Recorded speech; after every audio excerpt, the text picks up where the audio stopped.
కృష్ణా నీటిని అడ్డుకుంటుంటే రేవంత్ ఏం చేస్తున్నారని ప్రశ్నించారు కేటీఆర్. రేవంత్ కి దమ్ముంటే కర్ణాటక ప్రయత్నాలను ఆపాలన్నారు. అయితే కేటీఆర్ ఆరోపణలకు కౌంటర్ ఇచ్చారు మంత్రి జూపల్లి కృష్ణారావు. ఆ దమ్ము నల్లమల పులికుందా? ఈయన నల్లమల పులేనా? నల్లమల పులే ఏంటిది మరి? ఇది పిల్లి కాదు, నక్క. నక్క నల్లమల నక్క. కళ్ళెదురు కనపడతా ఉంటే ఇంకా కబోదిగా మాట్లాడితే ఎట్లా? నల్లమల పులిబిడ్డనే కదా పంజాబ్ విసిరితే బీఆర్ఎస్ పార్టీ కేసీఆర్ కేటీఆర్ మట్టి గరిసింది వాస్తవం కాదా? అంటే ఇంతకంటే ఇంకేదైనా కావాలా? ఇంకోటి కావాలంటే ఓ దెబ్బ సరిపోవాలనుకుంటే ఎట్లా ఇంకో దెబ్బ పడేది ఉంది మీకు.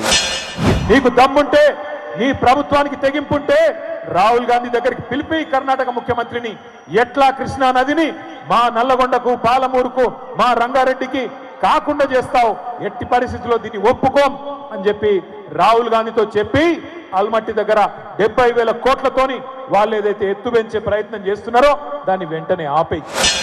First time in the country irrigation మంత్రి ట్రిబ్యునల్లో డైరెక్ట్గా వాదించిండు. అంటే చట్టపరంగా ఎన్ని మనకు అవకాశాలు ఉంటే ఆ చట్టాన్ని వినియోగించుకొని మన హక్కులు మేము కాపాడే ప్రయత్నం చేస్తాం. సేమ్ టైము రాజకీయ పరంగా కూడా ఉన్నటువంటి సంబంధాలతోటి పక్క రాష్ట్రంతోటి ఆ ప్రయత్నాలు జరుగుతూనే ఉన్నాయి.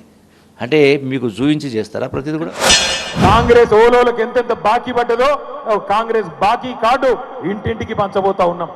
ఎవలోలకు ఎంతెంత బాకీ పడ్డది కాంగ్రెస్ అంటే, ఆడపిల్లల విషయమే తీసుకుంటే, మహాలక్ష్మి పథకం విషయమే తీసుకుంటే ఒక్కొక్క ఆడబిడ్డకు 22 నెలలకు గాను నెలకు 2,500 చొప్పున 55,000 రూపాయలు అప్పుడేమో నాట్లప్పుడు పడుతుండే. రేవంత్ రెడ్డి వచ్చినాక ఓట్లప్పుడు మాత్రమే పడుతుంది. బీఆర్ఎస్ పార్టీ తెలంగాణ రాష్ట్ర ప్రజలందరికీ బాకీ పడ్డది. ఒక్కొక్కరికి 3 లక్షల రూపాయలు, 8 లక్షల కోట్లు. అప్పుడు 650 కోట్ల అప్పు కడుతుంటే, వడ్డీ కడుతుంటే నెలకు. ఇలా 6,500 కోట్లు, సంవత్సరం 75,000 కోట్ల రూపాయలు. ఈ 2 సంవత్సరాలు 1,50,000 కోట్లు మీరే బాకీ పడ్డారు.